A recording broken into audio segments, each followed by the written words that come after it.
Well, good morning. We're here at the State Emergency Operations Center in Tallahassee. I'm joined with Kevin Guthrie, our Division of Emergency Management Executive Director, Secretary Jared Perdue from Florida Department of Transportation, and Major General John Haas from the Florida National Guard. As you know, as of 8 a.m., Hurricane Helene is now a Category 2 hurricane. It is located 365 miles south of Apalachicola. It is expected to speed up throughout the day, and it's expected to make landfall in northern Florida sometime this evening. Maximum sustained winds are currently about 100 miles per hour. It is possible that this storm could make landfall as a major hurricane, as a Category 3, or even potentially a Category 4. It is moving fast. More rainfall is, of course, expected, and it could lead to significant storm surge in our coastal areas. And so we are prepared for that, of course, and we'll see what happens in terms of the intensification. I think that these things can rapidly intensify. Sometimes they become major. Sometimes there's changes. So we're just going to continue to do our thing and assume that this is going to be a major hurricane when it makes landfall.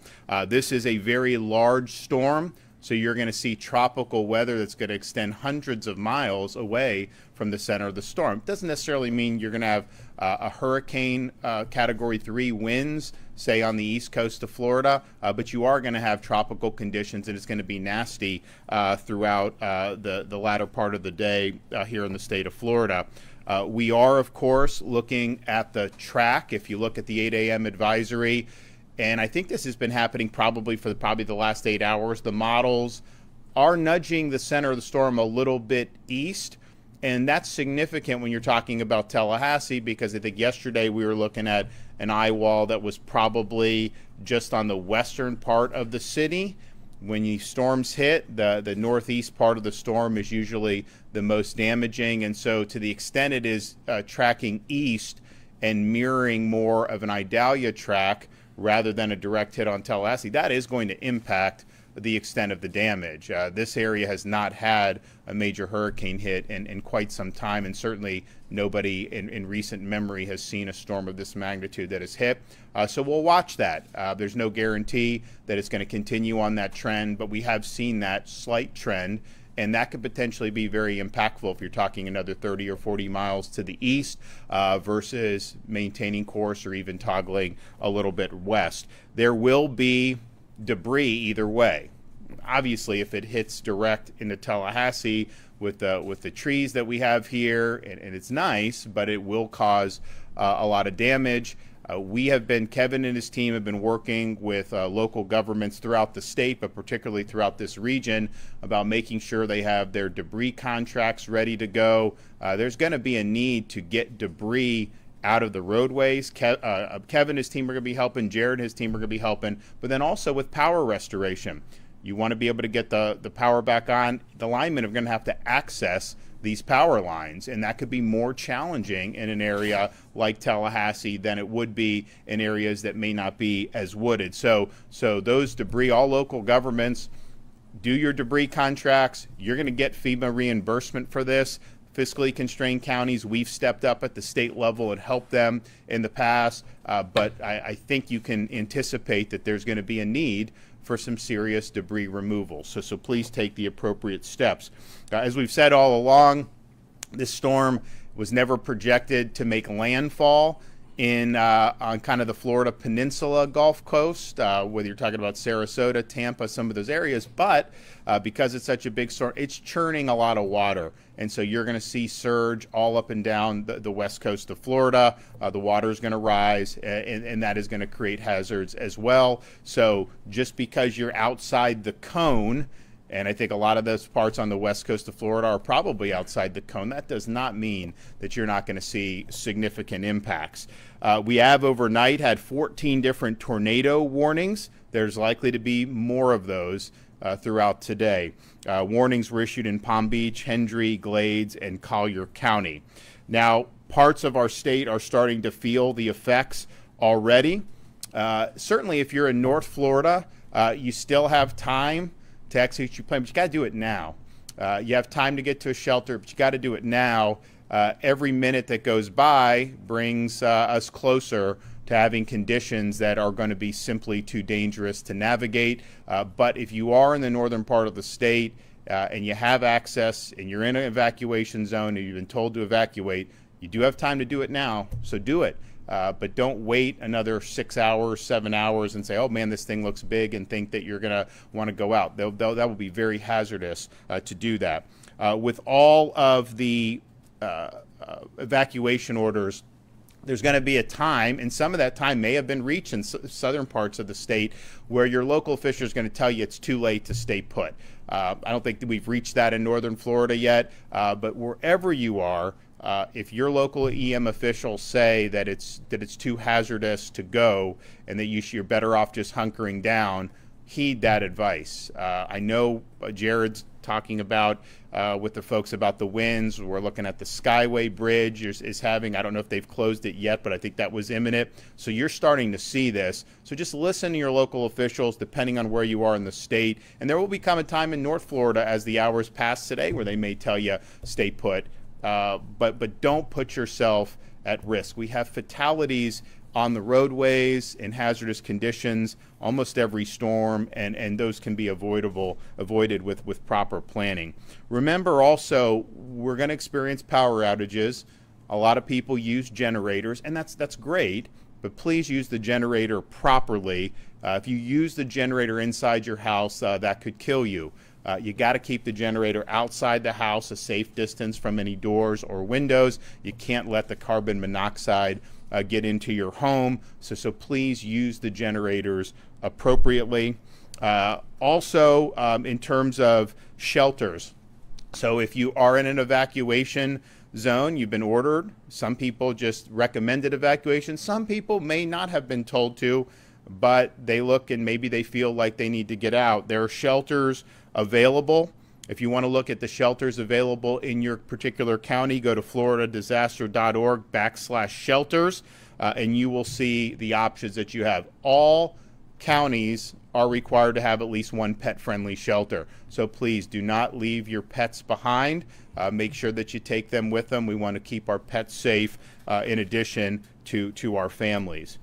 The Division of Emergency Management has partnered with Uber, we announced yesterday, to provide free rides to shelters for Floridians in counties that are under a state of emergency, which is almost all of them at this point. So if you want to use that, the Uber code is Helene Relief when you book your ride. Just one, all in one, no space, Helene Relief, and when you book your ride. So take advantage of that. Obviously, we're reaching the point where that's not going to be an option as the storm gets closer.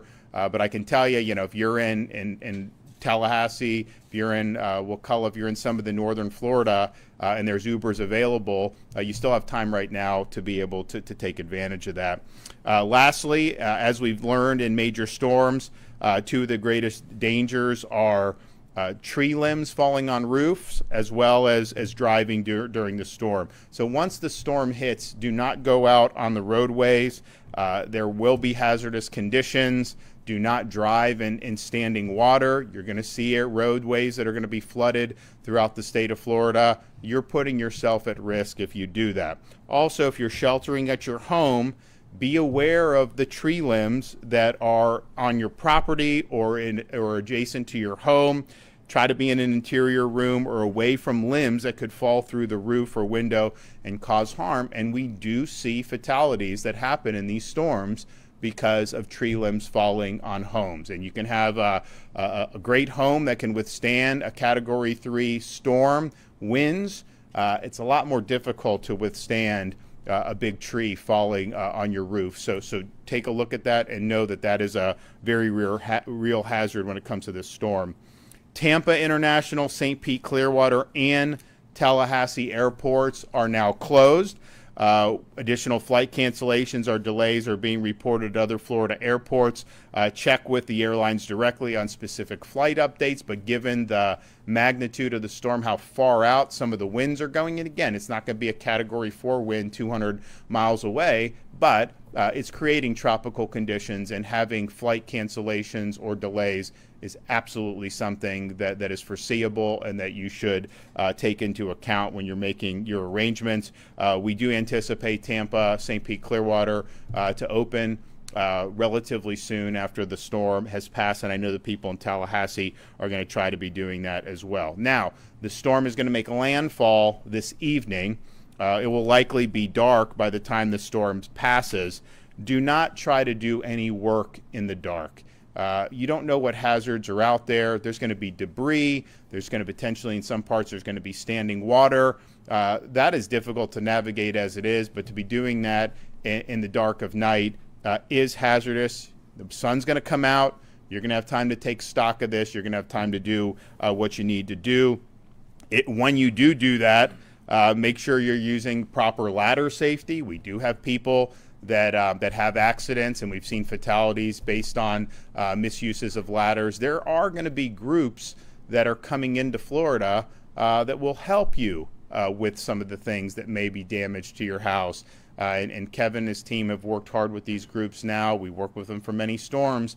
And so if you have somebody that's elderly, don't put yourself at risk by jumping on a ladder to remove a tree that may have fallen on your property.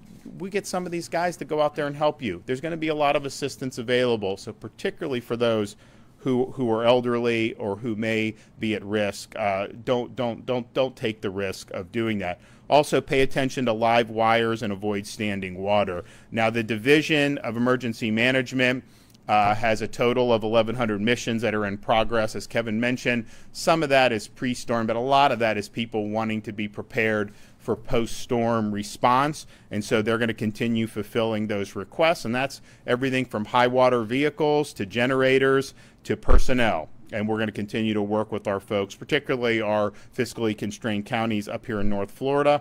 There are 35,000 shelf-stable meals that are staged near the anticipated area of storm impact, and they will be deployed as needed. We also have tens of thousands of linemen that are at safe locations just outside potential area of impact. When that storm passes, they are going to go in and begin the power restoration, and that's something that's been a priority for us when we do the storm response. There is mutual aid available. I've spoken to the major companies. I've spoken to the co-ops. I've spoken to the municipals. I think everybody is of the same mind that they want to get after this very quickly. So if you have access to the mutual aid, take it. We want to be helpful at the state level to be able to help you do that. Whatever damage this brings, if we're able to get people back up on their feet with the electrical, that makes a huge difference. And obviously we want to get the debris out of the road so people can move around again. So that is available, and we want to put those to use. Of course, we've mentioned many times how we use the Starlink internet devices. We've got over 100 that are deployed in areas that could lose the internet. And we've sent generators to 130 different gas stations. When the storms hit, it's usually not because there's not enough fuel that the gas stations aren't open. A lot of times it's because they don't have the power to be able to operate the pumps. Now, new stations and large stations are already built in Florida with new generators, but when you look at some of the stations in northern Florida, some of them are older, some of them are smaller. So Kevin and his team have dispatched 130 to gas stations. That will allow them to continue to sell gasoline in the immediate aftermath of the storm. And I know there's going to be a lot of people that are going to want. Kevin, I mentioned yesterday, and DEM have executed fuel contracts. So we've brought in a lot of fuel to the state of Florida. We haven't seen fuel shortages. I mean, there have been some lines places, but the fuel has been able to be replenished. So we feel good about the fuel situation that we're doing. We now have 3,500 soldiers. We can surge that by another 2,000 from our National Guard if needed. We have 200 state troopers with Florida Highway Patrol that will also deploy immediately following the storm. Florida Department of Transportation has 1,700 of its members that are working on preparing and staging and response to the storm. And that's 550 generators, 230 pieces of large equipment, and 40 large pumps. Be able to get some of that water out of some of these low-lying areas. Our Florida Division of Environmental Protection has pre-authorized 871 disaster debris management sites for the counties included in our executive order so that they can temporarily stage debris that is generated by this storm, and particularly in this Tallahassee region, we do anticipate there to be some significant debris. We also have troopers that have assisted with evacuations in a variety of Florida counties, and as of today, there are 80 healthcare facilities that have reported various levels of evacuations: hospitals, assisted living facilities, and nursing homes. So the storm, it's coming. We're already seeing some effects in the southern part of the state. We're going to continue to see conditions deteriorate throughout the rest of the day, and we are anticipating a landfall as likely a major hurricane sometime this evening. So if you are in the area of the expected landfall, this Big Bend, Tallahassee region, you still have time to execute that plan. You do have time to heed the call of your local officials if they're telling you to evacuate, but that time is certainly running out, and you're not going to have all day to be able to do that. So please make the decisions that are going to be best for you and your family. We're going to be here all through the storm, and we'll ride out the storm in the Emergency Operations Center. We anticipate that this building's going to be fine. We do have contingencies in place, but we're going to be itching to get on the scene and see what needs to be done in terms of helping up with the recovery efforts. We do have a lot of personnel that are staged and ready to go for search and rescue. We needed that in past storms. We haven't needed it in some of the storms more recently, like Idalia, as much, because I think a lot of people heeded the warnings and were able to run away from the areas that had the big surge. We'll see what happens on this one, but we've got all our assets that are mobilized, ready to go. I've also been in contact with the sheriffs from the surrounding counties here. And they've been working with their residents about the impending storm. They've assisted with evacuations, but they also understand that some people have made decisions that they're going to hunker down, even though they were requested to leave. So, regardless of how that shakes out, if there's people that are going to be in distress, we're going to be there to be able to assist in those efforts. And with that, I'm going to bring up Kevin Guthrie. Thank you so much, Governor. And again, thank you for being here early with us and staying with us throughout this this impact that's going to be happening over the next 24 to 36 hours. With that being said, conditions in the Big Bend area today will continue to deteriorate, as the governor has mentioned. There is a danger of potential life-threatening storm surge along the west coast of Florida, including the Big Bend. Some areas could experience 3 to 5 and as much as 15 feet of storm surge today. Again, as I think visuals are always good. The men standing here with me are, around 6 feet tall, maybe a little bit taller, and that's going to be as high as we can reach. It's going to be much higher than that, so you cannot survive that. So please make sure you're evacuating the area. If you're in the North Florida area, you do have time to evacuate, but that time is now. It is right now. You need to be moving to a location. We have shelters across the Big Bend area that are available.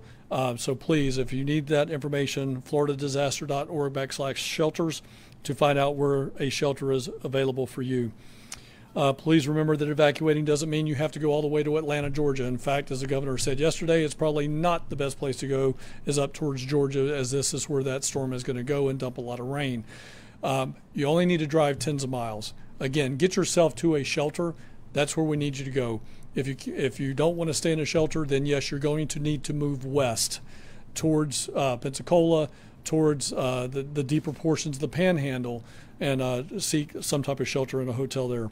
Again, you can get to that through our website by getting to Visit Florida and get that information. As the governor said before, we have the free Uber ride, so please make sure you're taking advantage of that. Again, we do not have a lot of mass transportation in the fiscally constrained counties around Tallahassee, so the division has activated a bus contract, and we are providing buses to individuals in the surrounding communities. If you need a ride and you're in the Big Bend area, you've got the Uber capability, but you also have the ability of calling 1-800-729-3413. Again, that's 1-800-729-3413, and we will send a transportation asset to pick you up. Again, we need to act on that right now. If you choose to shelter in place, you need to stay put until the storm has passed. I would also encourage you to call somebody and tell them you're sheltering in place. That way, there's some type of check and balance there so that we know that you did not evacuate. Again, we don't want you to shelter in place, but if you decide to do that, make sure you call a friend or a loved one outside the area and let them know. But don't forget to call them after to let them know that you're safe.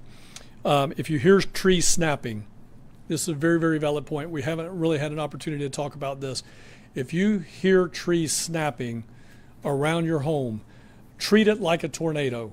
At that point in time, get to an interior portion of your home, most likely a bathroom, get as low as you can. If you have some type of protective material, a heavy blanket, a comforter, maybe a very, very small thin mattress, get to that point, put it over the top of yourselves, and hunker down there. Treat it just as you would a tornado. You will hear tree snapping. Pine trees snapping sound an awful lot like fireworks or potentially gunshots.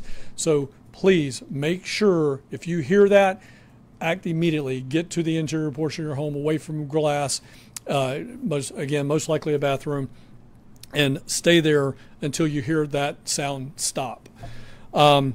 If, again, for the people in the Tallahassee area, if all of a sudden it goes from catastrophic trees popping to absolutely nothing, that does not mean the storm is over.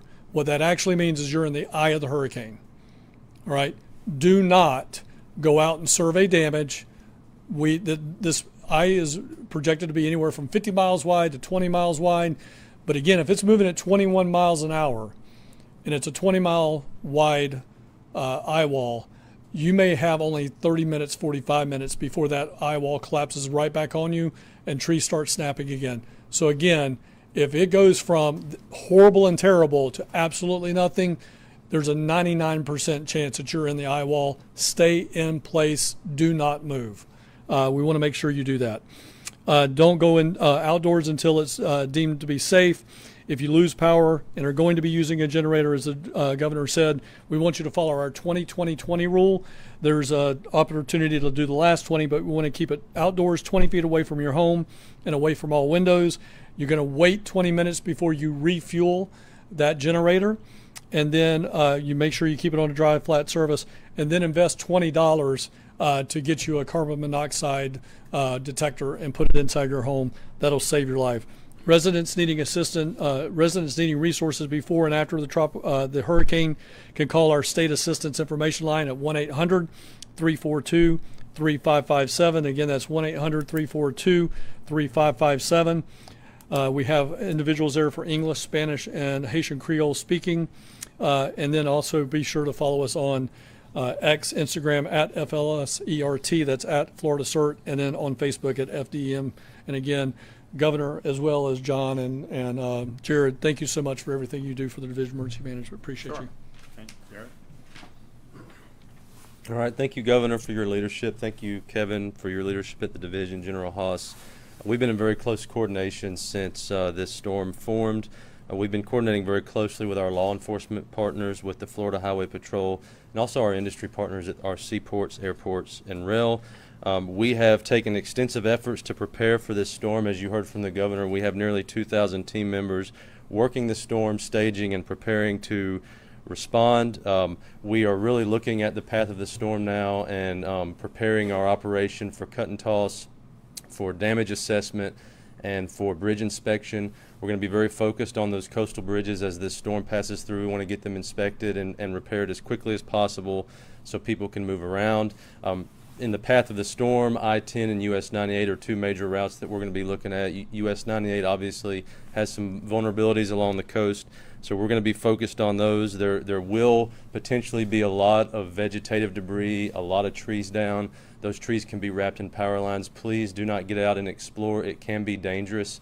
If you see water on the road, please do not drive through it, especially if it's around a culvert or a bridge. It can be very dangerous to drive through water. We have 120 bridge inspectors on standby. They will deploy immediately as soon as it's safe to do so. We're already beginning to see high wind speeds on the west Gulf Coast of Florida. As you heard from the governor, the closure of Skyway is imminent.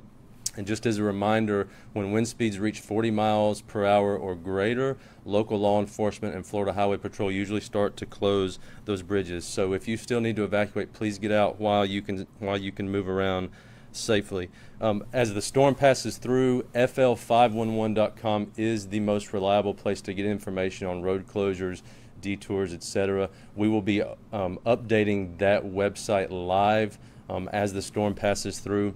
And throughout the night, we've had our 10 traffic management centers monitoring traffic live. We've had our road ranger service patrols on 24/7 operations, and we've been monitoring all of our roads during the evacuations and helping facilitate those evacuations. And we're going to continue to do that. Again, as the storm passes through, please remember there will be a lot of trees down, there will be a lot of vegetative debris. Do not drive through water. You heard from the governor, Tallahassee Airport, Tampa Airport, St. Pete are all closed. We hope to see those open up as soon as possible after the storm passes through.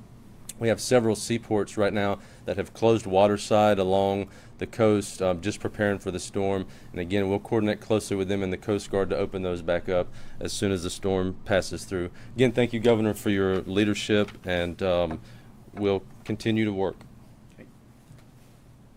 Also, as for folks that are in these low-lying areas that could experience major storm surge, electric vehicles, when they have the saltwater intrusion, that has generated fires in the past, and those are very difficult fires to put out. So if you do have one of those, try to get that to higher ground as well, because it does represent a hazard for the safety. And we actually had in Ian, we had homes that were completely fine withstanding a Cat 5 impact, and then got burned down because of the EV that was in the garage and caught fire. So try to avoid that if you can.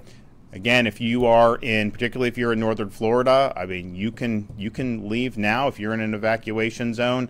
You have time to execute this plan, but that time is really running out very quickly. Listen to wherever you are in Florida, listen to your local officials about whether it has come to the point where you just need to hunker down.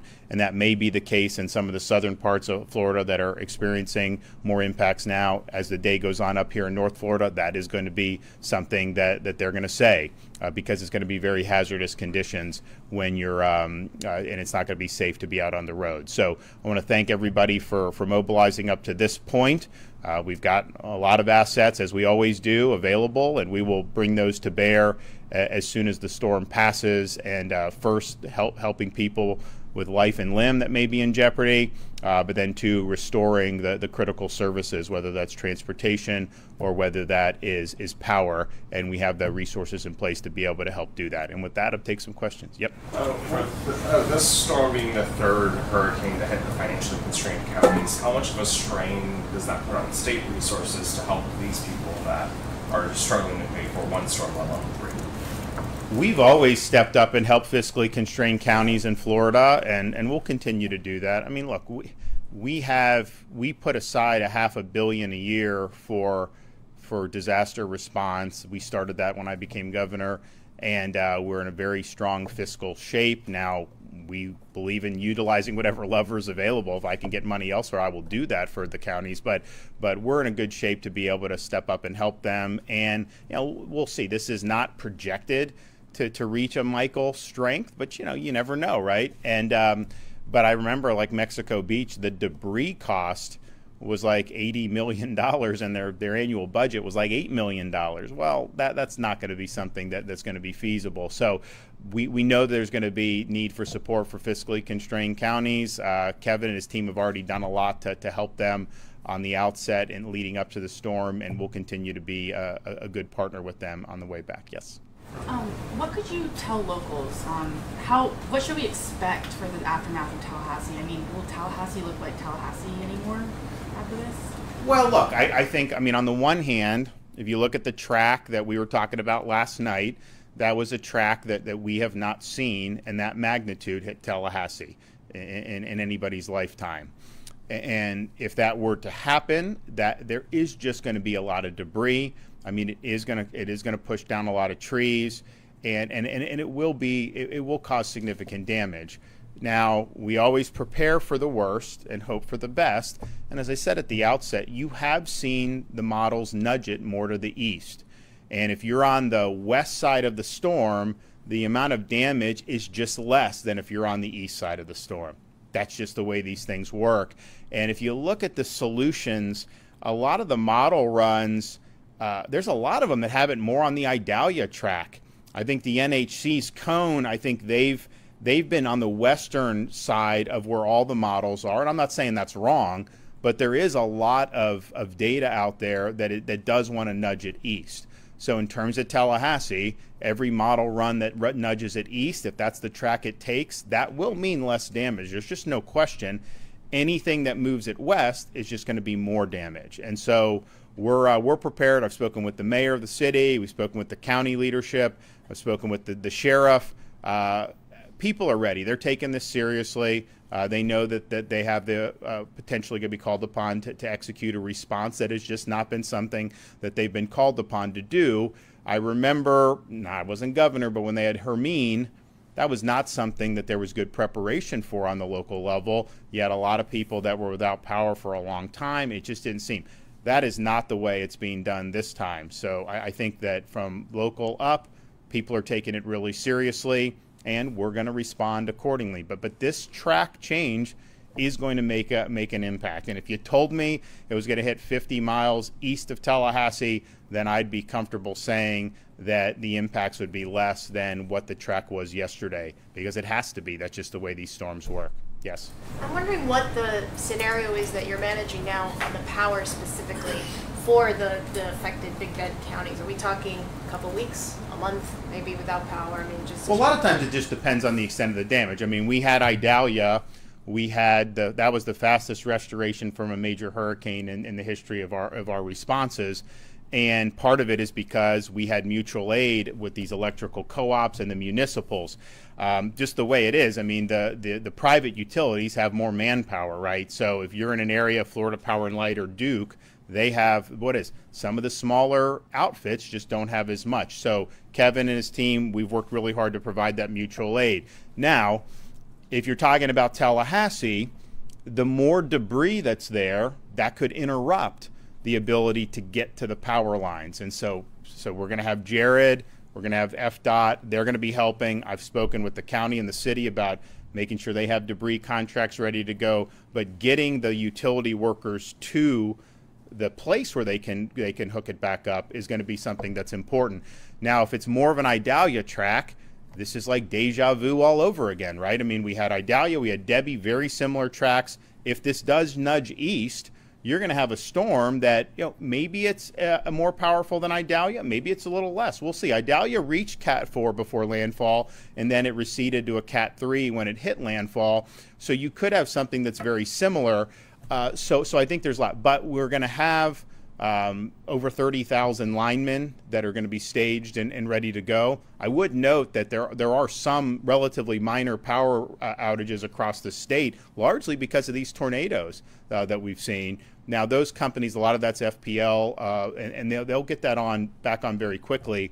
But I think the municipal and the rural co-ops, they've really embraced taking mutual aid. They've embraced going in and trying to get this stuff back on as quickly as possible. Now, if there is damage to not just the lines, but the underlying system that can be destroyed in these things, then that makes it because you have to rebuild the system. Now, it didn't happen in Idalia. It did happen in a couple areas in Hurricane Ian right there on the coast. Now, hopefully, there's not a projection that this is going to be as powerful as Ian, but you never know. This is they've got a great runway in the Gulf of Mexico. The water's warm. It's deep right where the storm is now. It could rapidly intensify. So if you have that structural destruction, then you have to rebuild. We did not have to do that in Idalia. And then what Kevin has been dispatching are these flood protection devices around the utility substations. And I think a lot of them have utilized that up here. So they've been able to do, and what that does is, if you have some surge, if you have a flood, it can keep that substation operating. And that makes a huge difference in terms of the power restoration. So we've got huge amounts of assets that are ready to go. The scope of the storm, the path of the storm is really going to depend on, in terms of the power, will depend on the path and scope of what ends up happening. Do you know how many substations have that flood control device around it? We filled dozens of missions. Cody, I can get you a... Okay. All right. Just curious. Yes. I have a question for Mr. Guthrie. Sure. So with this major hurricane, or it's expected to become a major hurricane, or it was, up to maybe a Category 4, still things up in the air. Why doesn't Leon County have an evacuation order? A lot of people are leaving. They're scared. They're nervous. I know Wakulla does. Franklin, the counties around it do. Yeah. So, in reference to the question about Leon County specifically, an evacuation order, we probably need to fact check that, because I do believe Leon County has an evacuation order right now for low-lying areas and manufactured homes, which makes sense. If you come here, and I'm going to just briefly, if you allow me, Governor, put my local county EM director hat back on. Where we sit at right now is 45, 50 feet above sea level. We are not going to have storm surge impacts here. There is no level A, B, C, D, E, F evacuation zone for Tallahassee.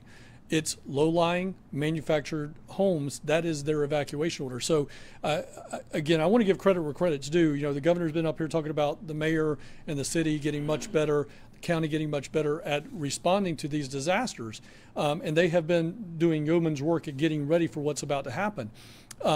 So they have issued their evacuation orders for low-lying and manufactured housing, which is appropriate for this particular storm. We're not going to have storm surge. We're not going to have riverine flooding up all the way into Leon County proper. So, they're doing the right thing as a local former county EM director, and as a state director now. Yes, 100%. We support their decisions on what they've done. They have opened up, I believe, 7 shelters here. They have asked the state to help supplement that, and I believe we have 3 other shelters in addition to that, ready and able to take on individuals in this area. And the thing about, and Kevin's exactly right, you're not in a surge situation when you're talking about Leon, but, and so you don't want to tell people, hey, just evacuate willy-nilly. At the same time, individuals can look at their home, look what's around it, and assess what risk may be there, because you could have very powerful winds. You could see trees start to fall over. I mean, we had, at the governor's place, we had a really big tree there for Idalia, and Idalia was not, right now the track is closer to Tallahassee than Idalia was, and that tree fell over from that. And it didn't do structural damage to the home, but it's just, that was a massive tree. So the closer it is to Tallahassee, and the winds are 120, 125 potentially for what they're talking about, that is going to be. So you just as a resident, you look, you see, you think about, assess the risk, and there may be places, as Kevin said, you could treat it like a tornado, get in a place where you can hunker down, and maybe that's the best option for you. But it's hard to just fashion an evacuation order around that. I think you just got to trust people to make their own judgments. But debris is going to be an issue. Trees falling is going to be an issue. The more the track shifts east, the better off for Tallahassee, of course. The more that it stays on course or toggles back west, if that is possible. And it doesn't seem like that's where most of the models are tugging it right now. But, these things change. There's a lot of different factors on there that will, of course, mean more damage if it's a more westward path. But I think people can make their judgments about that. But we do have, in almost every storm, we have people that are not doing anything wrong. They're taking the storm seriously, and then a tree falls on the home and can cause fatal damage. And we've seen that. We had I think it was a young girl in the most recent, was just they weren't doing anything wrong, and it's a tragic thing, but that is a possibility, especially when you're talking about an area that has as much tree cover as Tallahassee. Okay, thanks so much.